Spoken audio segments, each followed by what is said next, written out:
প্রত্যেকটা মানুষের স্বভাবগত কিছু সমস্যা আছে। সেটার ভিতরে সব থেকে বড় একটা সমস্যা কি জানেন? কাউকে সম্মান দেওয়ার আগে আমরা চিন্তা করি মানুষটা কি আদেও সম্মান পাওয়ার যোগ্য, মানুষটা কি করে, তার ব্যক্তিত্ব কেমন, এটা না যাচাই করেই তার কর্ম কি এটা যাচাই করি। ধিক্কার জানায় সেই সমস্ত মানুষদেরকে যারা কর্মের উপরে ডিপেন্ড করে মানুষকে সম্মান জানায়। আমাদের সমাজে এমন অনেক মানুষ আছে যারা নিকৃষ্টতম কাজ করে, যে কাজটা হয়তোবা সমাজের চোখে মানে বলতে আমরা লজ্জা পাই, সেটা হচ্ছে সুইপার। একটা জিনিস কি কখনো চিন্তা করে দেখেছেন? তারা যে উৎকৃষ্ট জিনিসগুলো পরিষ্কার পরিচ্ছন্ন করে, তারা কি কখনো আপনার কাছে এসে কাজ ছাড়া এসে আপনাকে বলেছে 10টা টাকা দেন ভাই? বলেছে? অথবা কোনো জায়গায় দুর্নীতি করেছে? দেখাতে পারবেন এমন কোনো নজির যেখানে গিয়ে তারা ছিনতাই করেছে, চুরি করেছে, ডাকাতি করেছে? হ্যাঁ, হয়তোবা তারা অনেক লজ্জাজনক একটা কাজ করে, কিন্তু কাজ করে টাকাটা নেয়। তবে আরেকটা কথা বলে রাখি, সমাজে কিছু ছোটখাটো কর্মিক নিকৃষ্ট কাজের যারা পরিচালনা করে, তাদের মতো মানুষ যদি না থাকতো তাহলে এই সমাজটা এত সুন্দর হতো না।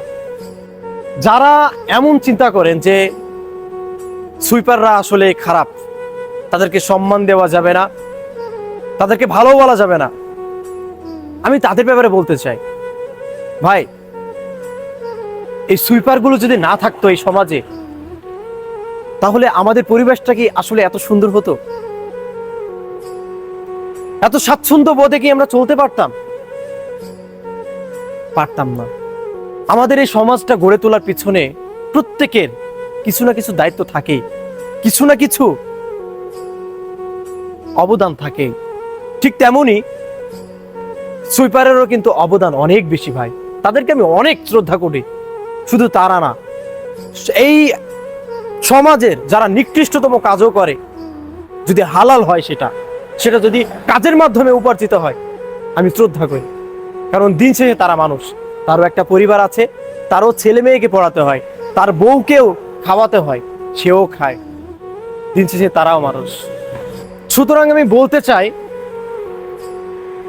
যারা এইরকম মন মানসিকতা নিয়ে বসবাস করেন, শুধুমাত্র কর্মের উপরে ডিপেন্ড করে, টাকার উপরে ডিপেন্ড করে মানুষকে সম্মান করেন, তাদের কাছে রিকোয়েস্ট, দয়া করে আপনার মন পরিবর্তন করুন।